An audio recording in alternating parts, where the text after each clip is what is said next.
En las occidentales, cuando se habla de modelos de bienestar, más allá de modelos de depresión, empezando por qué es el bienestar, se suelen utilizar modelos de dos factores, un factor hedónico y un factor eudamónico. La definición de cada uno es sencilla. Hedónico significa magnificación del placer, disminución del displacer, mientras que la eudaimonia significa la dirección hacia la autorrealización. La discusión en las sociedades occidentales, en especial en las más desarrolladas, es si realmente se trata de dos factores o si se puede unificar en un solo factor.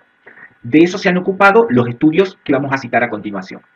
Los factores que componen tanto la hedonia como la eudaimonia son la orientación a la felicidad, la sensación de esperanza de que el porvenir deviene en un mayor progreso, mayores recompensas, la sensación de gratitud hacia otros, hacia el Estado, hacia otros agentes e instituciones que apoyan, la sensación de curiosidad, es decir, de que siempre hay algo nuevo por descubrir, una sensación de fuerza para el logro de metas, es decir, el embarcarse con todas las energías en dirección hacia una meta, la búsqueda del sentido, búsqueda de trascendencia, y luego ya como una relación inversa, la rumiación, cuyo ejemplo más claro es qué hubiera pasado si hubiera hecho lo siguiente, y la sensación de soledad, es decir, en la falta de la sensación de soledad, es decir, en la falta de soporte, la falta de apoyo, que sería lo opuesto a la sensación de gratitud.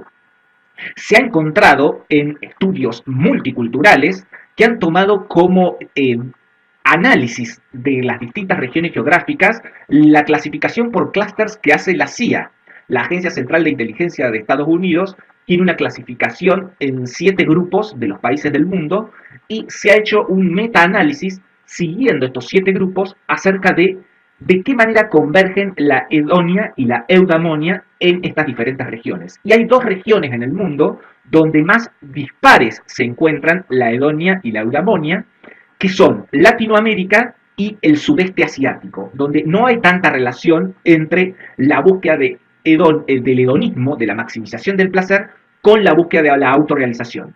El lugar opuesto es Europa del Norte, la hedonia y la eudaimonia llega a 0.96, es decir, que ya no tiene sentido hablar de este modelo que se está visualizando de 2 factores, sino que es ya un solo factor.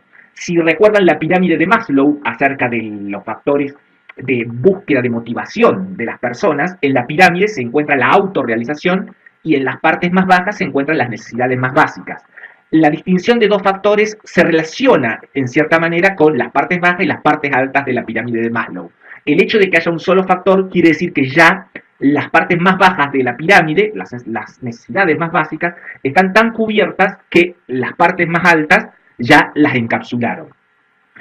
En este estudio, lo que se puede apreciar es que lo que más distingue a los 2 factores en la sociedad latinoamericana es la sensación de gratitud. Es decir, hay una escasa sensación de gratitud hacia las instituciones, hacia el Estado, y la sensación de fuerza hacia el Estado y la sensación de fuerza para el logro de metas. Las personas no disponemos de brindar toda la energía en focalización de una meta por un tema que es propio de nuestras regiones y que conlleva a cuestionar la culturalidad de algunos conceptos como el de funciones ejecutivas. Se ha planteado que en sociedades con cambios tan fuertes y crisis tan pronunciadas, las funciones ejecutivas a veces no resultan tan adaptativas porque entregarse hacia una sola meta unificada puede ser desadaptativo. En cambio, las funciones disipativas, tener como cierta parte puesta en una meta, cierta parte en otra meta, tener una meta latente que puede activarse en cualquier momento,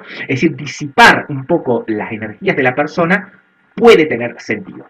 Luego, hay predictores acerca del estado de ánimo que tienen un sentido en sí mismo. Por ejemplo, a nivel personal, sino entre las localidades, entre las ciudades. Las redes de comunicación han sido un factor fundamental en una región que es comparable a la Patagonia en muchos aspectos y es la Laponia. Laponia es el norte de Finlandia, es una región mucho más extrema que la Patagonia. La Patagonia se extiende aproximadamente del paralelo sur 38 hasta el paralelo sur 52, mientras que Laponia llega hasta el paralelo 80 norte y es una región con un clima mucho más extremo, con temperaturas habituales de 30, 25 grados bajo cero y donde pasan aproximadamente 6 a 7 meses sin que haya prácticamente horas de día, y durante el verano el sol prácticamente tampoco aparece, son sumamente nubosos.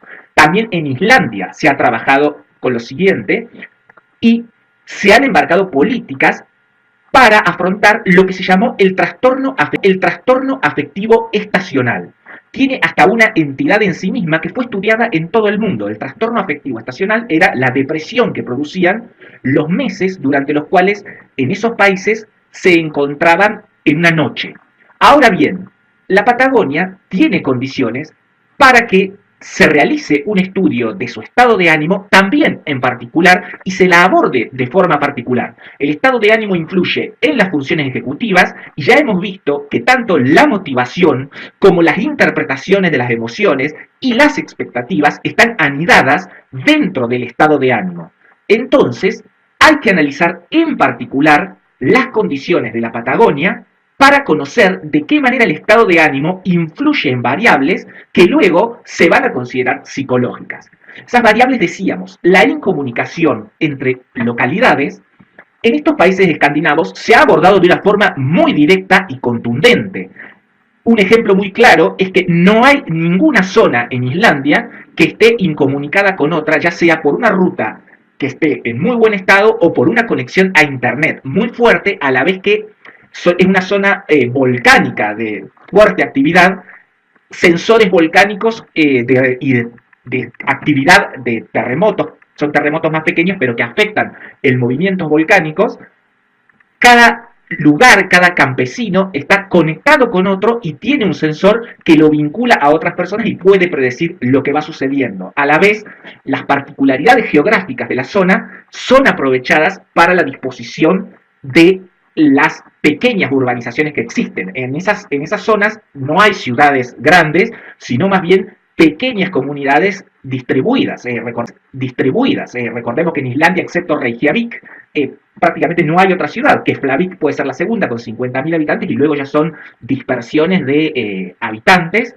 Y en Laponia tenemos Oulu y luego ya tenemos a Rovaniemi, pero son también zonas con habitantes dispersos en una costa recortada y sumamente hostil.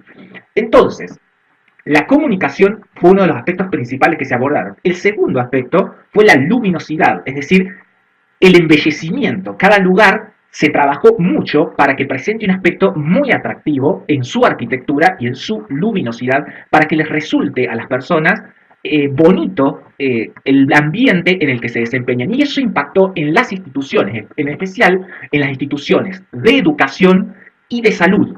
Las instituciones de educación son países que invierten la gran cantidad de impuestos que se pagan, van hacia la salud, que siempre es pública, y son lugares sumamente atractivos para los niños, y los hospitales tienen una atención muy consolidada, muy confortable, donde se trabajan aspectos de arquitectónica para que las personas se los apropien y los sientan como lugares de cobijo, de respaldo. En estos aspectos tenemos que agregar que las tecnologías, las nuevas tecnologías, lo que llamamos ya nuevas tecnologías, ya no son tan nuevas, la cantidad de velocidad de transmisión es de las más intensas del mundo. Si hablamos de las potencias de Internet, estamos hablando de gigabytes de transmisión por Internet en cualquier zona rural de estos lugares, con atención directa, por ejemplo, de departamentos de psiquiatría. A la vez, tenemos que las condiciones socioeconómicas están muy marcadas y las políticas están fuertemente asentadas en cuanto a que las personas perciban que hay un bienestar constante apoyándolos. Suele suceder que en Islandia es uno de los países con mayor prevalencia de traumatismo de cráneo por las situaciones de el hielo permanente, la oscuridad, y el Estado está en permanente atención y rehabilitación de las personas en función de ponerlas nuevamente en funcionamiento y estando encima con seguimientos muy acabados. Entonces, también hay otro factor que es el desarraigo, que es muy interesante analizarlo. El desarraigo no tiene un vínculo directo con la depresión, sino que está mediatizado por numerosas variables. Cuando una persona migra hacia otra región, la Patagonia es una zona de migración, es una zona que recibe personas, sobre todo de países vecinos. ¿Qué impacto tiene esto en la depresión? Se han hecho estudios cross-culturales acerca del impacto de la migración en la depresión y no se ha encontrado una relación directa, sino que se ha encontrado que esto está mediatizado por variables. Por ejemplo, el nivel educativo de la persona. ¿Sí? Cuando la persona tiene más alto nivel educativo, suele tener paradójicamente mayor nivel de depresión en cuanto al desarraigo, aunque esta variable hay que tomarla bastante en cuenta en función de que es una muestra mundial que ha tomado también este panorama global y ahí suele suceder que hay mucha inmigración asiática a países de Europa y Norteamérica y que se van en edades muy jóvenes con expectativas muy altas de consolidarse en el espacio de trabajo y empiezan a chocar con algunos aspectos de discriminación que afectan el estado de ánimo. Pero un aspecto importante del nivel educativo es que influye en qué expectativas tiene la persona de qué es lo que va a lograr, si logra o no aquello que esperaba. Otro factor mediador entre el desarraigo y la contracción o no de depresión es el tiempo que la persona va a pasar en el lugar de hospedaje, en el lugar que lo recibe. Mientras ese tiempo sea menor, mientras sea más corto, es mayor la posibilidad de contracción de la depresión por cambios en las costumbres, cambios en los valores, cambios en los hábitos. Y cuando la persona se va asentando y va pasando el tiempo, eso es un factor protectivo que disminuye la contracción de la depresión. Pero a la vez está un factor que es geopolíticamente muy importante, que es dónde se realiza la migración y dónde se realiza el desarraigo. En ese sentido es muy importante pensar que si se analiza a nivel mundial, hay personas que pasan de zonas de alta criminalidad y zonas de guerra, al menos encuentran que su vida no corre un peligro permanente. Entonces, en ese sentido, la sensación de depresión es más difícil que se contraiga que cuando no están huyendo de una situación de ese estado, sino es más bien económica la migración. Cuando la migración tiene un carácter más económico, existe, permanece, una búsqueda de regreso, una promesa de regreso al lugar de origen que está siempre latente y eso aumenta la presencia de los factores ligados a la depresión. A la vez, geopolíticamente, la Patagonia hay que ubicarla en una zona que no está de paso entre el intercambio que actualmente es vertiginoso de personas en el mundo. Cada vez la migración es un tema de mayor interés en el mundo y la Patagonia está ubicada, tiene un interés en sí mismo el estado de ánimo en la Patagonia, porque tiene una ubicación geopolítica que incluso lo distingue de Laponia, lo distingue posiblemente de Islandia,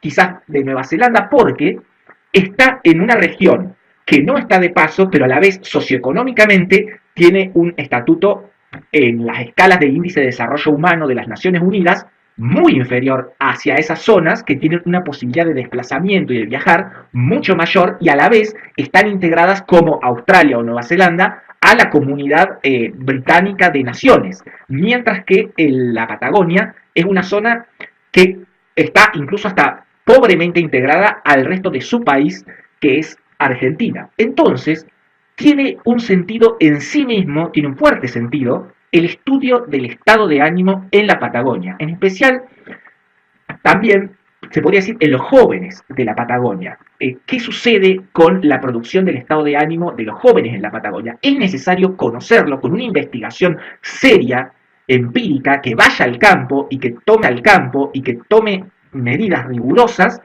y que haga un análisis de ecuaciones estructurales, es decir, donde se integren numerosas variables que no sean simplemente relaciones sencillas ni lineales, sino abordarlo en toda su complejidad, porque buena parte de lo que vamos a ver acerca de lo que impacta en motivación, de lo que impacta en la dedicación de las funciones ejecutivas, de control inhibitorio, flexibilidad cognitiva, de la memoria de trabajo, depende de ese marco hedónico que es el estado de ánimo. Para eso, lo primero es que hay que conocerlo. Cuando uno busca en las bases de datos estudios sobre estado de ánimo en la Patagonia, no hay ningún estudio. Y a la vez se necesita un estudio tan fuerte como cuando uno en la facultad tuvo que estudiar el trastorno afectivo estacional en los países escandinavos y era una unidad temática dentro de la materia. Y uno estaba estudiando lo que sucedía en el norte de los países en sí mismo, con sus particularidades, que necesita que se realice un estudio de este tipo con las variables que le corresponden a lo que le es propio.